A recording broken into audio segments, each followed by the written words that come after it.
Ես ստիպի, սկսեմ մի քանի րոպե, սա թարմացված տարբերակը։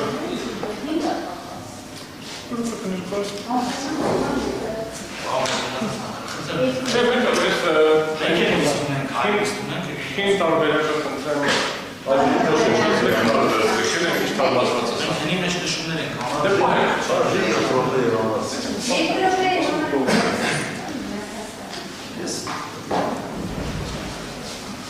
Ես 14 զրոզոր ես եմ նշպանում, մի րոպե ատվետով սկիզբը կսկսեմ չեմ հասցնի հավորդեմ, էլի։ Արգել դատարան ըստեղության մենք ներկայացնում միջնորդություն, որով խնդրում ենք քրեական հետապնդումը դադարեցնել։ Մեր կարծիքով ու բավական մանրակրկիտ ներկայացված է ինչպես Հայաստանի Հանրապետության օրենսդրությունը, այնպես էլ Հայաստանի Հանրապետության համար պարտադիր միջազգային փորձ է, որի շրջանակներում մանրակրկիտ ցույց ենք տալիս, որտեղ քրեական հետապնդման շարունակությունը կհակասի Հայաստանի Հանրապետության քրեական դատավարության օրենսգրքի մի շարք կետերի, այդ թվում հայկական չդատվելու եւ պաշտոնատար հաղթակային անդրադառնալիությանը։ Մինչև բուն բովանդակության անդրադառնալը, քանի որ այսօր երկար չեմ հասցնել ներկայացնել սկիզբը կներկայացնեմ շարունակությունը հաջորդ դատական նիստում, արգել դատարան, ուզում եմ արձանագրել, որ չնայած նրան վճռապետ դատարանի համապատասխան որոշումը ակնհայտ ապօրինի է եւ դրա վերաբերյալ մենք մի հետ դիմում ենք ներկայացնում ստանում ենք որոշման, ես իմ միջնորդությունը քննարկելու շրջանակներում ելնել եմ այդ որոշման գոյությունից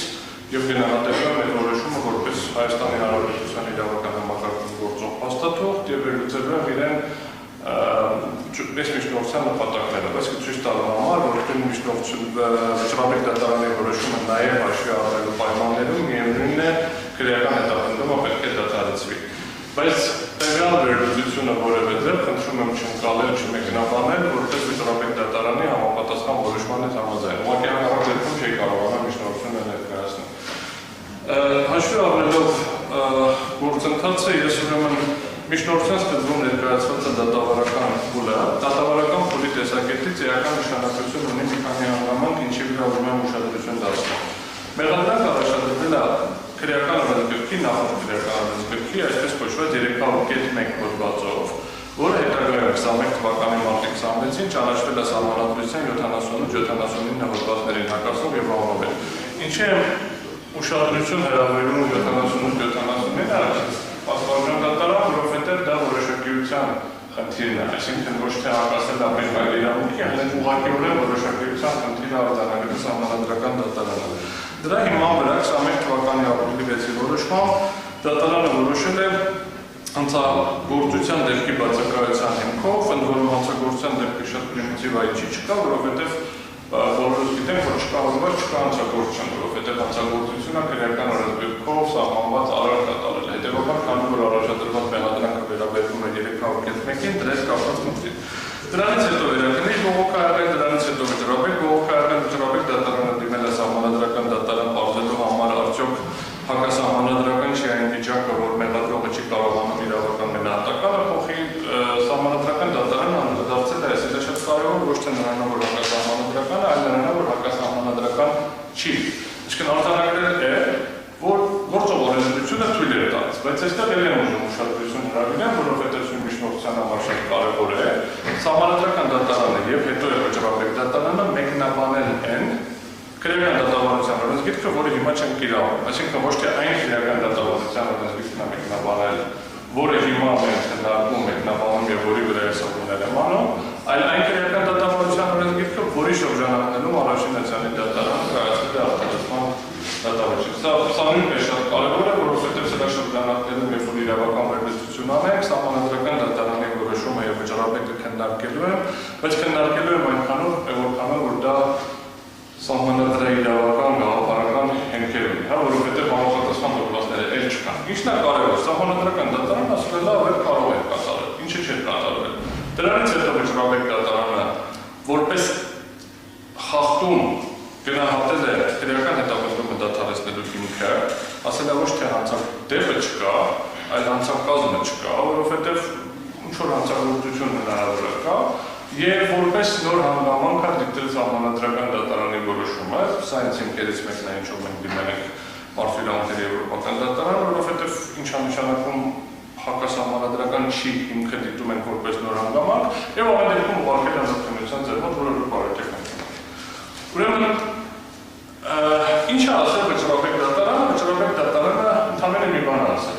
Թույլ տվեք, ընդ որում իրենց բողոքի շրջանակներում որ են հաղորդանեն, թող փորձի փոխի։ Այդ ճիշտ ասխալը ինչ-որ նշեցիք, որ գնահատի դատարանը արդյոք տեղավորվում է այդ դրա շրջանակներում, թե չի գնահատել վճռաբեկ դատարանը, արդյոք հնարավոր է հանրապես տեսության մեջ փոխել որևէ այլ հոդվածով, արդյոք այն հոդվածը, որը ենթադրվում է, որ կարող է փոխել ճիշտ է, թե սխալ, որովհետև եթե նման ենթադրություն անել, ինքը կբաժանել համ դատարանների միջև փուլերի բաժանման խնդիրը, եթե որոշել է, որ ասենք 309-ը ճիշտ է կամ սխալ է, համ էլ առաջ կազմել կվերցնել մեղադրողի կարգավորիչ, որովհետև ընդհանրապես խնդիրը բարձրացրել է, արդյոք կարող են փոխել, թե չեն կարող փոխել, ասել այ թույլ տվեք փոխի, դուք էլ թույլ եք տվել։ Դրանից հետո մի անգամ ոնց որ չի ստացվել, որովհետև օրենքին հակասող փոխվել, թույլ եք տվել, ասել եք մեզ գնացեք շտկեք եւ երկրորդ անգամից ստացվել է։ Հիմա մենք միջնորդության շրջանակներում քննարկման առարկան դարձնելու մի քանի հանգամանք, ես հիմա եթե թույլ կտակ ընդհանուր ասեմ ինչ ըստ էության մենք քննարկելու ենք մեղադրանքի փոփոխությունը հնարավոր է որ փուլում եւ ինչի հետ կապված, այսինքն հիմնավորելու են որ մեղադրանքի փոփոխությունը հնարավոր է բացառապես միջև արտարաշտող դատական ակտի կայացումը, դրանից հետո ներառել վերանայման առիթի շրջանակներում մեղադրանքի փոփոխությունը այն թույլատրել է եւ չի կարող տեղի ունենալ, երկրորդը մանրամասն ներկայացնելու են որ ընտրական եւ միջազգային ստանդարտի վերլուծություն կրկին դադրելու արգելքի միջազգային պահանջի կամ ստանդարտի կիրառման տարերի նկարագրության նաև հիմք ընդունելով դատարանների եւ ԵՏ պրակտիկան հստակ ցույց են տալու որ տվյալ դեպքում արկա է կրկին դատելու արգելքից եթե մենք կողմեն շարունակել սա ուղղակի կրկին արգելու կրկին չդատելու արգելքն է non-bis-in idem-ի խախտում է լինելու հստակ ցույց են տալու որ սույն գործով հիմնավորումները մեկնաբանելու են եւ ներկայացնելու են դրա համար խախտում դրանից հետո մանրակրկիտ ներկայացնում ենք ինչ ազդեցություն ունի սահմանադրական դատարանի համապատասխան որոշումը, խոսքը գնում է ՍԴ-1586 որոշումը, որով հակասահմանադրական է ճանաչվել իրավական հետևանքները կրկին դատվելու անթույլատրելիության սկզբունքի համատեքստում։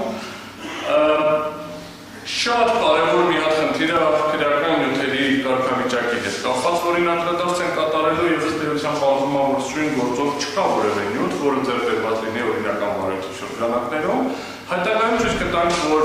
ՍԴՕ որոշման հիմքահիման վրա հիմք ընդունելով 78 հոդվածը, որը նշեցի անորոշությունը փոփոխելու հնարավորությունը նույնպես բացակայում է,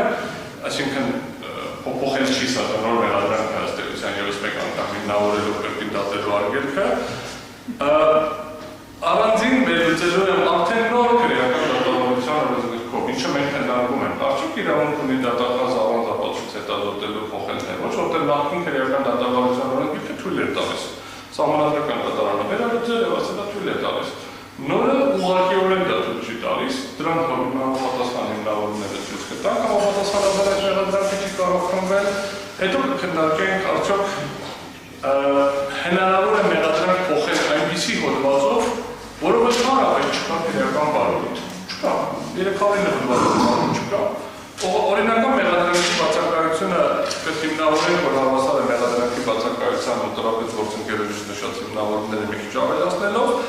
առանձին սա ինչ-որ ձեր ներկայացված փաստաթղթում չկա, շատ մանրակրկիտ ներկայացնում են, որ ընդհանուր եւ հատուկ նորմերի հարաբերակցության հարց սույն գործով չկա, չի կարող լինել հատուկ եւ ընդհանուր, որովհետեւ ցույց կտամ, որ գլխավոր դատախազը երբ որ ներկայացնում է վճռաբեկ բողոք, իր հիմնավորումների հիմքում դնում է ռազմական կարող է, որ ընդհանուրը կա հատուկ նորմա հակասահմանադրական է ճանաչվում, ընդհանուրով պիտի կարողանանք շարունակել։ Ես վերևում ցույց եմ տալիս, որ դա կարևոր չի, բայց մի քայլել եմ արժանանում, ցույց եմ տալիս, որ հատուկ եւ ընդհանուրի հարաբերակցություն չկա, եւ քանի որ հատուկ եւ ընդհանուրի հարաբերակցություն չկա, այս բոլոր արգումենտացիան գլխավոր դատախազի, որ գիտեք ինչ հատուկից ասում ենք ընդհանուր, նույնպես կիրառելի չի եւ ավելին ցույց կտանք, որ առաջինը ընդհանրապես հնարավոր չի համադրել եւ այնքանով ինչքանով հնարավոր է համադրել այդ խնդիրները են առաջանում եւ ամենակարևորը, որը ցույց կտանք բացի հանրահավաքության հանրադառնալու 309 հոդվածով մեղադրանք են առաջադրում։ Երբ որ 301 հոդվածը, որը ենթադրվում է, որ դատախազությունը մեղադրել է բավականին, շարունակում է լինել եւ բավականացվել է։ Այսինքն ինչ է եղել, նա 300 հոդված։ 300 հոդվածը ենթադրյալ հանցագործության պահին։ Մեղադրանք առաջադրելուց հետ 300 լիր աչքենք փակել վերցնել 301-ը, որը չի եղել հանցագործություն կատարելու պահին։ Այդ գործով քննել են, պարզվել է հոդվածը հարաբեր չկա, եւ որ հետ են գնում, ոչ թե գնում են 300 հոդված, որ հետո ասենք ապաքրեականացվել է, ավարտել է գնում են լրիվ ուրիշ հոդված, 309-ը։ 309-ը եւ հանցագործության կատարելու պահին է եղել ենթադրյալ։ Եվ մեղադրանք առաջադրելու պահին։ Խաղարկել դատարան, բայց հաշվի առնելով, դրանից հետո մանրակրկիտ ունեմ անձնամակերպության հարցը, բայց հաշվի առնելով, որ ժամը 14:00-ին ես էլ դատական նիստ ունեմ, ու թե դատական նիստ ունենք եւ մասնակիցների հետ ոնց որ քննարկել ենք նախորդ դատական նիստը, կխնդրեմ ես արդեն ավելի մանրակրկիտ հիմնավորումները սկսեմ հաջորդ դատական նիստը շատ եւ հետադարձում։